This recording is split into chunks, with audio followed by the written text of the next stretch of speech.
17 नवंबर 2025 को बांग्लादेश के international court tribunal ने फॉर्मर पीएम शेख हसीना को डेथ सेंटेंस सुना दिया, वो भी इन एब्सेंटिया, क्योंकि हसीना बांग्लादेश से ऑलरेडी निकल चुकी थी। कोर्ट ने अरेस्ट वारंट और एक्स्ट्राडिशन रिक्वेस्ट भी इशू किया इंडिया को।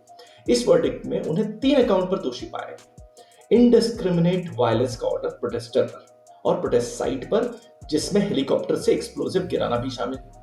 2018 और 2024 के स्टूडेंट लेड डेमोन्स्ट्रेशन पर उनका brutal action, including medical aid तक रोकना।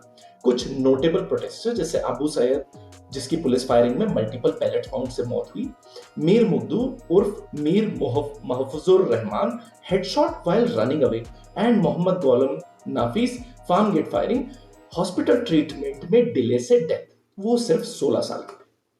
इसी वर्डिक्ट में inspector general of police Abdullah Al Mamun, जो कि सरकारी गवाह बन गए, उन्हें 5 साल की सजा दी गई। अब शेख हसीना के बारे में समझे तो 20 सितंबर 1947 को उनका जन्म तुंगीपारा, ईस्ट बंगाल में हुआ था। उनके फादर शेख मुजीबुर रहमान बांग्लादेश के फाउंडिंग प्रेसिडेंट थे।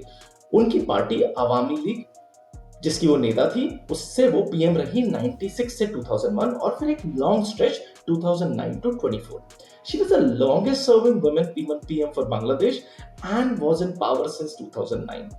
और अक्सर होता है कि एक सर्टेन टेन्योर के बाद व्यक्ति का ट्रांजिशन डेमोक्रेसी से डिक्टेटरशिप की तरफ हो जाता है, and she actually handled protest with iron fist. लेकिन दूसरी तरफ अगर इस सो कॉल्ड स्टूडेंट प्रोटेस्ट की दरिंदगी को भी देखें तो बेनापोल एक्सप्रेस का मामला सामने आता है, जिसमें एक एक्सप्रेस ट्रेन को जला दिया गया, जिसमें कई लोग जिंदा जल गए जो कि ट्रेन में सफर कर रहे थे।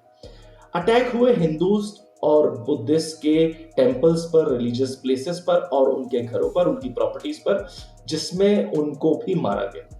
शेख हसीना ने वर्डिक्ट को एक कंगारू कोर्ट का वर्डिक्ट बोला है, जिसमें लोगों ने कूद फांद कर जल्दबाजी में नतीजा सुना दिया। वहीं यूनिस ने इसे डेमोक्रेसी की जीत बताया है। मोदी जी ने बोला है कि वो बांग्लादेश के हित में ही काम करेंगे या फिर बांग्लादेश के भी हित में काम करेंगे। एंड यूनाइटेड नेशन यानी यूएन ने बोला है हाँ भी ना भी, यानी ठीक है सजा देना, बट फांसी क्यों दे रहे हो? आपकी क्या राय है इस बारे में? कमेंट्स में जरूर लिखें। And don't forget to like and subscribe and share. Thank you.